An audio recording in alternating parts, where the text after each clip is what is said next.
La entrevista es en la iglesia MSI el 26 de noviembre 2023.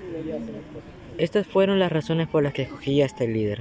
Es mi líder de célula a la cual me enseña todas las semanas, me educa de la mejor manera y me ayuda a no desviarme del camino de Dios. Sus acciones me dan un ejemplo a seguir como ser puntual, no ver lo imposible, no quejarse, entre muchas cosas más. A continuación vamos a ver la entrevista. Buena líder. Primero, ¿cuál es tu nombre? Bueno, yo me llamo Juan David Loza, ¿De qué nacionalidad eres? soy colombiano. ¿Cuál es tu oficio que normalmente haces? En este momento trabajo de bodeguero. ¿Cómo describirías tú tu día a día? Mi día a día es un constante morir a mí mismo, a no hacer mi voluntad y a crecer cada día más. ¿Cuánto tiempo llevas en la iglesia? Llevo más o menos 5 años. ¿A qué ministerio perteneces? Pertenezco al ministerio de Dainara Carrasco. ¿Cómo era tu vida antes de conocer a Jesús? Antes de conocer a Jesús era como una vida, no sé, desolada o sin sentido. Como que no había un rumbo fijo como al cual seguir, no había una visión. Era como simplemente vivía por vivir, como algo que no tenía sentido para mí, entonces no había nada que me motivara a lograr algo.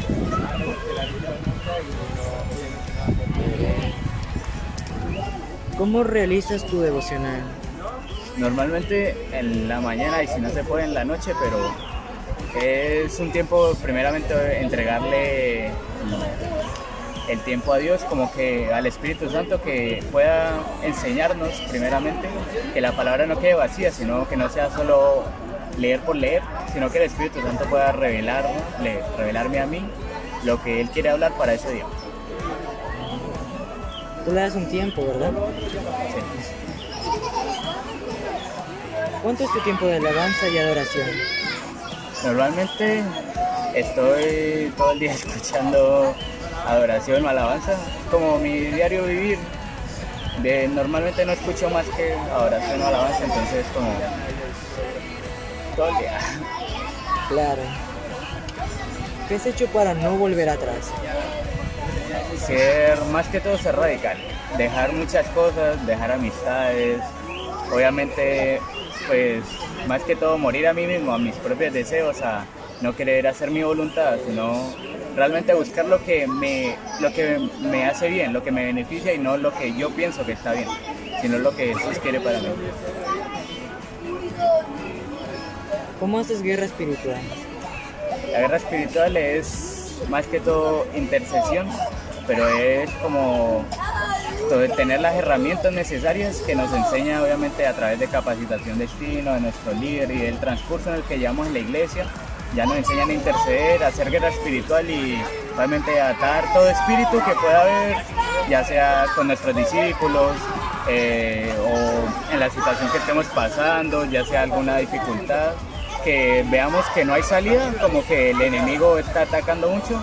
Ahí es cuando se empieza la guerra espiritual para poder ganarle al enemigo, ganarle el terreno que tenía sobre nuestra vida, poder quitarle ese poder.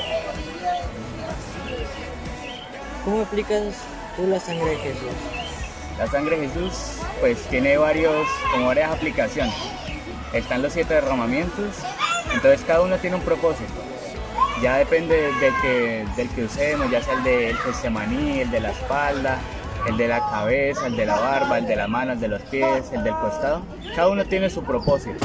Entonces en cada situación que pasemos, obviamente tenemos que tener en mente el propósito que tiene, el significado que tiene cada derramamiento y esa sangre, y entender que tiene poder, que no es algo simple como que de la sangre de Jesús, sino que es algo que realmente hace un cambio y es aplicarla específicamente a lo que es, a la situación que estamos pasando. ¿Qué palabra rema recibiste de Dios para marcar tu vida un antes y un después? ¿Qué palabra red? esta es una de las palabras remas que recibí, segunda de Timoteo 2:21. Si te mantienes puro, serás un utensilio especial para uso honorable. Tu vida será limpia y estarás listo para que el Maestro te use en toda buena obra. Esa es una palabra rema que me lleva obviamente a purificarme, a santificarme para poder ser usado. Es algo que primero tengo que empezar yo por hacer algo para poder que Dios me utilice. No es como que Dios simplemente quiere utilizarme, no. Tiene que haber un proceso, tiene que haber un cambio en mí primeramente y por decisión propia para que Dios pueda ver en mí esa decisión, ver en mí ese deseo, ver en mí como esa disposición y que Él pueda hacer la obra, que Él pueda empezar a hacer algo a través de mi vida. ¿Por qué? Porque yo decidí que Él tuviera el control y que hiciera lo que quisiera con mi vida, que yo no soy el dueño de mi vida, sino que es Dios.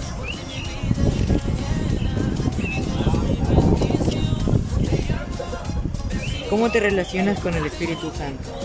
Con el Espíritu Santo hay que entender que primero el Espíritu Santo no es una persona, es como si nos relacionáramos con un amigo, con un familiar. Es alguien con el que tenemos que obviamente buscar una relación, con el que tenemos también que disponer tiempo, también que el Espíritu Santo es muy sensible, entonces Él siempre basta cuando hay santidad, cuando hay pureza, cuando estamos bien con Dios, si se puede decir así. El Espíritu Santo va a estar con nosotros, va a ser ese refugio, va a ser ese compañero y ese ayudador en todo momento, va a ser ese consolador, también ese que nos ayuda y ese que nos ayuda a tomar decisiones correctas. Nos ayuda en todo momento como a direccionarnos, a saber qué está bien, qué está mal y realmente apartarnos del pecado.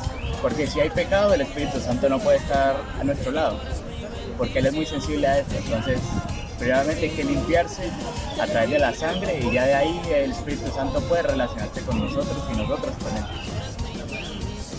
¿Tú dirías que el Espíritu Santo es como una paloma, ¿no? Sí, el Espíritu Santo dicen que es como una paloma porque la paloma es muy sensible. Tú ves una paloma por ahí dando vueltas y tú apenas pasas, ella sale volando. ¿Por qué? Porque siente ese miedo, ese temor de que obviamente le puedan hacer algo. Entonces obviamente simplemente tira al vuelo cuando ve un peligro. ¿Y por qué se dice que el Espíritu Santo es una paloma? Porque Él baja así a nosotros, como esa paloma que significa paz, que significa comunión con cada uno de nosotros. Y cuando ve que hay un pecado, que ve algo que lo asusta o que simplemente lo aparta, que es el pecado, Él simplemente se va, como esa paloma.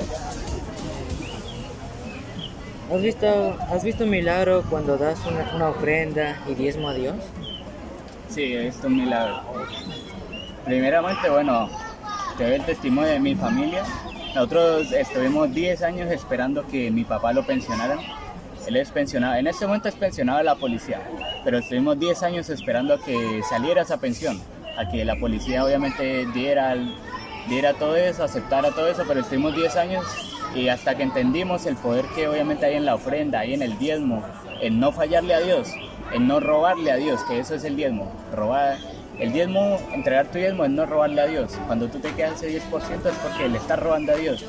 Es preferible 90% de tu sueldo en bendición con parte de Dios que 100% de tu sueldo en maldición por haberle quitado lo que era de Dios, porque ese 10% es de Dios. Al final todo es de Dios, pero el que dice que le devolvamos solamente el 10%, y a través de eso podemos ver la provisión. Nunca me ha faltado nada, siempre he visto que Dios está ahí al tanto, siendo ese proveedor y ese buen padre en todo momento. ¿Cómo y cuándo aceptaste el llamado de Dios? ¿Cómo y cuándo? Fue en el 2021. En ese tiempo estábamos en Somos Uno y comenzaron a haber vigilias, así, vigilia tras vigilia tras vigilia, 7 vigilias seguidas, 7 semanas seguidas de vigilias, y ahí fue cuando entendí como el llamado que Dios me había hecho. Ahí fue cuando nació ese fuego de realmente seguir a Jesús y de dar mi vida por Él. En ese momento fue cuando Dios me dijo, decídete, es aquí, es ahora, es en este momento que te estoy llamando, que te estoy levantando, pero solamente tú puedes decidirlo, es tu decisión. Y ahí fue cuando me decidí por Jesús y hasta aquí he llegado. que ahora sirvo, que ahora soy líder, que ahora hago celda. Bueno, a partir de ahí fue que comencé todo el proceso de crecimiento, de un crecimiento real. Ya para concluir ya, acá hay como unos 5 aspectos que más me llamaron la atención. Lo primero es la manera de cómo conociste a Jesús.